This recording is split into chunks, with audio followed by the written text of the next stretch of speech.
आप सभी का आदर्श अकेडमी में स्वागत है। आज हम 2022 में देने वाले बिहार बोर्ड का कैंडिडेट का हिस्ट्री का कुछ इम्पॉर्टेंट क्वेश्चन आपके सामने पेश कर रहा हूं। तो आइए देखते हैं। पहला क्वेश्चन है आपके सामने, हड़प्पा सभ्यता किस युग की सभ्यता है। तो हड़प्पा सभ्यता किस युग की सभ्यता है?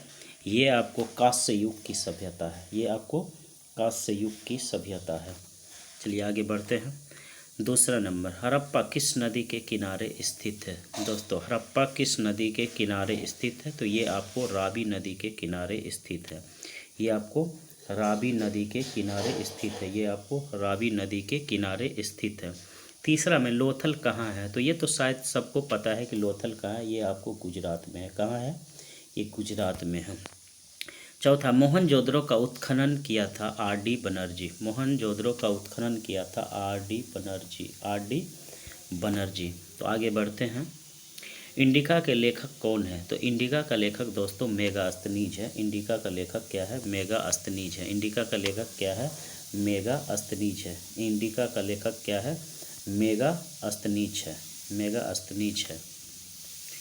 छठा क्वेश्चन, गुप्त वंश के किस शासक को भारत का नेपोलियन कहा जाता है? तो आपको पता है कि गुप्त वंश का शासक जो है वो समुद्रगुप्त को जो है भारत का नेपोलियन कहा जाता है। समुद्रगुप्त को जो है ये भारत का नेपोलियन कहा जाता है, यानी ऑप्शन बी। सेवन कह रहा है कि प्राचीन भारत में धर्म की शुरुआत किस शासक ने की थी? तो आपको पता है कि ये मौर्य वंश का शासक था अशोक। अशोक जो है अवंती का शासक था। ये अशोक जो है धर्म की शुरुआत की थी। चलिए आगे बढ़ते हैं। अशोक जो है धर्म की शुरुआत की थी। आगे आठवां क्वेश्चन कह रहा है, मनुस्मृति में कितने प्रकार का विवाह का वर्णन है? तो दोस्तों, मनुस्मृति में 8 प्रकार के विवाह का वर्णन है, यानी 8 का ऑप्शन सी होगा। आगे बढ़ते हैं। 8 का ऑप्शन सी होगा। महाभारत, 9वां क्वेश्चन कह रहा है, महाभारत का युद्ध कितने दिनों तक चला था? तो दोस्तों, आपको पता है कि महाभारत का युद्ध जो है वो 18 दिन तक चला था। महाभारत का युद्ध जो है ये 18 दिन तक चला था। आगे बढ़ते हैं। 10 कह रहा है, महाभारत में गंगा पुत्र के नाम से किसे जाना जाता है? तो आपको पता है कि महाभारत में गंगा पुत्र के नाम से भीष्म को जाना जाता है। ऑप्शन बी आएगा। ऑप्शन क्या आएगा? बी आएगा। भीष्म को जाना जाता है। ओके गाइस, अब बात कर रहे हैं 11 क्वेश्चन का, श्वेतांबर एवं दिगंबर का संबंध किस धर्म से है? तो आपको पता है श्वेतांबर एवं दिगंबर का जो संबंध है वो जैन धर्म से संबंधित है। ऑप्शन डी आएगा। ऑप्शन डी आएगा। 12 नंबर क्वेश्चन कह रहा है, चौथी बौद्ध परिषद किस शासक काल में हुआ था? तो आपको पता है कि चौथी बौद्ध संगति प्रथम ईसा पूर्व कनिष्क के शासनकाल में हुआ था। ये आपको ऑप्शन डी आएगा। ऑप्शन डी कनिष्क के शासनकाल में आएगा। ओके, आगे बढ़ते हैं। 13 नंबर, दीन ए इलाही संबंधित है अकबर से। दीन ए इलाही संबंधित है अकबर से। दीन ए इलाही संबंधित है अकबर से। भारत का अंतिम मुगल शासक कौन था? 14 नंबर क्वेश्चन कह रहा है, भारत का अंतिम मुगल शासक कौन है? बहादुर शाह जफर। बहादुर शाह जफर है। जजिया किससे लिया जाता था? जजिया जो है जिम्बाब्वियों से लिया जाता है। ये डी नंबर ऑप्शन आएगा। जिम्बाब्वे से लिया जाता है। किताब उल रहेला में किस यात्रा का मिलता है वर्णन मिलता है, वृत्तांत मिलता है? ये आपको इब्न बतूता का मिलता है दोस्तों। सी नंबर इब्न बतूता का मिलता है। आइए ऑप्शन 17 देखते हैं हम। तंबाकू का सेवन सर्वप्रथम किस मुगल सम्राट ने किया था? तो पता है कि अकबर ने किया था। इसका सर्वप्रथम जो है अकबर ने किया था। कौन किया था? अकबर ने। प्रतिबंध जो है जहांगीर लगवाया था। 18 नंबर क्वेश्चन का था, अलबरूनी किसके साथ भारत आया था? तो अलबरूनी जो है किसके साथ भारत आया था? आपको पता होना चाहिए कि अलबरूनी जो है गजनी के साथ भारत आया था। आपको पता होना चाहिए कि अलबरूनी जो है गजनी के साथ आया। पता है कि 19 नंबर का क्वेश्चन कह रहा है, प्रसिद्ध विरूपाक्ष मंदिर कहाँ स्थित है? तो ये आपको हम्पी में स्थित है। ये कहाँ स्थित है दोस्तों? हम्पी में। हम्पी कहाँ पड़ता है दोस्तों? कर्नाटक में पड़ता है। ठीक है, कर्नाटक में पड़ता है, तुंगभद्रा नदी के किनारे। और ये विजयनगर साम्राज्य का जो है शेष माना जाता है। आगे बढ़ते हैं।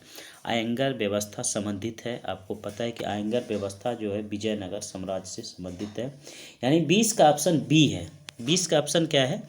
बी है। 21 का क्वेश्चन करा, विजयनगर का महानतम शासक कौन था दोस्तों? तो ये आपको पता है कि कृष्णदेव राय था। कृष्णदेव राय।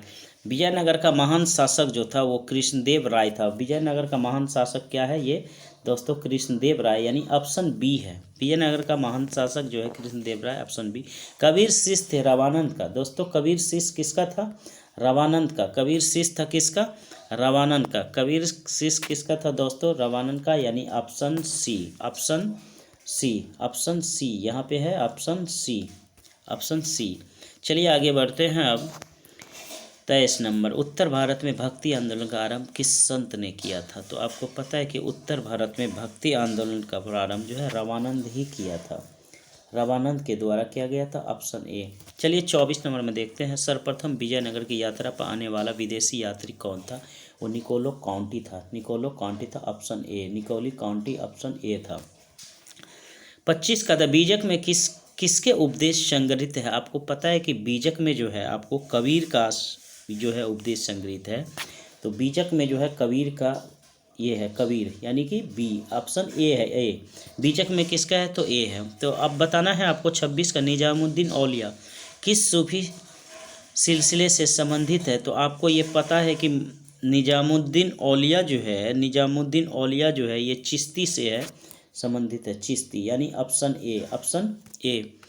28 नंबर का, 27 नंबर का रहा है, तहकीक ए हिंद में किसका यात्रा का वृत्तांत लिखा गया है? तहकीक ए हिंद में आपको पता है कि अलबरूनी का लिखा गया, अलबिरूनी का लिखा गया है। तहकीक ए हिंद में ऑप्शन ए है, 27 का ये है। 28 का, मेगास्थनीज कौन था? दोस्तों मेगास्थनीज एक राजदूत था। मेगास्थनीज कौन था दोस्तों? एक राजदूत था, ऑप्शन सी। 28 का ऑप्शन सी है। 29 में कहता है, बंगाल और बिहार में अस्थाई बंदोबस्त शुरू करने का श्रेय जो है दिया जाता है लॉर्ड कॉर्नवालिस को। किसको दिया जाता है? लॉर्ड कॉर्नवालिस को, ऑप्शन ए। लॉर्ड कॉर्नवालिस को दिया जाता है, ऑप्शन ए। 29 का ऑप्शन ए है। आगे बढ़ते हैं। 30 नंबर क्वेश्चन, भारत आने वाला प्रथम यूरोपियन कौन थे? दोस्तों भारत आने वाला प्रथम यूरोपियन आपको पुर्तगाली है। भारत आने वाला प्रथम यूरोपियन क्या है? पुर्तगाली है, ऑप्शन ए। 31 नंबर, कलकत्ता में सर्वोच्च न्यायालय की स्थापना कब की गई थी? दोस्तों 1773 में किया गया था, ऑप्शन बी। कलकत्ता में सर्वोच्च न्यायालय की स्थापना 1773 में किया था, ऑप्शन बी, ऑप्शन बी, 1773 में किया था। आगे बढ़ते हैं। 32, पुर्तगालियों ने गोवा पर कब अधिकार किया था? तो ये पता है कि पुर्तगालियों ने गोवा पर 1510 ईस्वी में किया था, 1510 ईस्वी, ऑप्शन सी। आगे बढ़ता, संस्थाल विद्रोह कब हुआ था? आपको पता है कि संस्थाल विद्रोह जो है 1855 में किया था, और इसका जो करने वाले लोग थे वो सिंधु और कान्हा थे, सिंधु और कान्हा थे। ये डी नंबर होगा 1855 में। ओके गाइड, आगे बढ़ते हैं। दामिन ई कोह क्या था? दामिन ए कोह क्या था, यानी 34 नंबर का क्वेश्चन कर रहा है, दामिन ए कोह क्या था? ये भूभाग था दोस्तों। ये क्या था दोस्तों? भूभाग था, भूभाग था। लखनऊ से 1857 के विद्रोह का नेतृत्व किसने किया था? तो यहाँ लखनऊ से जो है 1857 में विद्रोह बेगम हजरत महल किया था, बेगम हजरत महल किया था। और दिसपुर से दोस्तों, जगदीशपुर से जो है आपको वीर कुंवर सिंह किया था। ओके, आगे बढ़ते हैं। 1857 के विद्रोह के समय भारत का गवर्नर जनरल कौन था? 1857 के समय भारत का गवर्नर जनरल कौन था? लॉर्ड कैनिंग था, लॉर्ड कैनिंग था, ऑप्शन सी, ऑप्शन सी। आगे बढ़ते, व्यापक का सिद्धांत का संबंध है, व्यापक का सिद्धांत का संबंध है डलहौजी से दोस्तों। व्यापक का सिद्धांत का संबंध है ये डलहौजी, ऑप्शन बी। चलिए आगे बढ़ते हैं। विक्टोरिया टर्मिनस किस शैली की इमारत है? विक्टोरिया टर्मिनस किस शैली का? तो नव गॉथिक शैली का दोस्तों, ऑप्शन बी है, नव गॉथिक शैली, नव गॉथिक शैली। गेटवे ऑफ इंडिया का निर्माण कब किया था? गेटवे ऑफ इंडिया का निर्माण 23 मार्च 1911। गेटवे ऑफ इंडिया का निर्माण 23 मार्च 1911 को किया था। 40 नंबर क्वेश्चन, निम्नलिखित में से कौन सा एक आंदोलन दांडी मार्च से शुरू हुआ? तो आपको पता है कि दांडी मार्च से शुरू जो है सविनय अवज्ञा आंदोलन 1930 में किया था। 12 मार्च 1930 को प्रारंभ किया था साबरमती के दांडी यात्रा, जिसको हम लोग दांडी यात्रा के नाम से भी जाना जाता है, नमक सत्याग्रह के भी नाम से जानते हैं, ऑप्शन बी, 41 का। आगे बढ़ते हैं। 41, महात्मा गांधी ने पहला किस आंदोलन शुरू किया था? महात्मा गांधी ने पहला किसान आंदोलन शुरू किया था चंपारण से दोस्तों। ये चंपारण कहाँ पड़ता है? बिहार में पड़ता है। बिहार का सबसे बड़ा जिला माना जाता है। और 1917 में गांधी जी को चंपारण आने के लिए प्रेरित किया था राजकुमार शुक्ल, जो एक किसान था। लखनऊ के समझौता सम्मेलन में किया था। ओके, आगे बढ़ते हैं।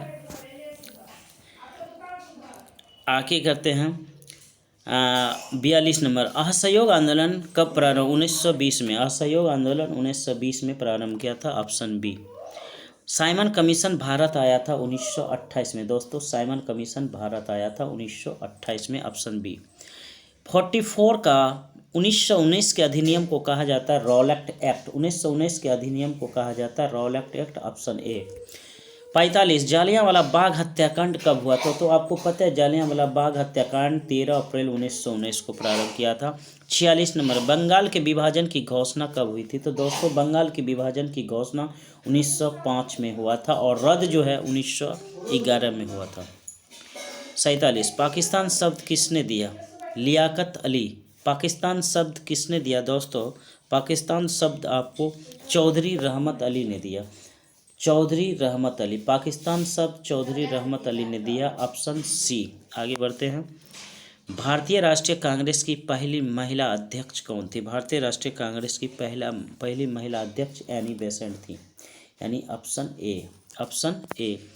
49 भारतीय संविधान कब लागू किया गया था? भारतीय संविधान कब लागू किया गया था? तो भारतीय संविधान 26 जनवरी 1950 को लागू किया गया था। 50 यानी 50 नंबर का क्वेश्चन आपके सामने। और अंतिम, इस सीरीज का अंतिम क्वेश्चन है, स्वतंत्र भारत के प्रथम राष्ट्रपति कौन थे? स्वतंत्र भारत के प्रथम राष्ट्रपति आपको पता है कि कौन था? ये है डॉक्टर राजेंद्र प्रसाद, यानी ऑप्शन सी। तो हेलो गाइड, आज का सेशन यहीं पे समाप्त होता है। अगर आप लोग मेरे चैनल पर नए हैं तो आदर्श एकेडमी को सब्सक्राइब करना ना भूलें, ताकि अगले नोटिफिकेशन आप तक जा पहुँचे।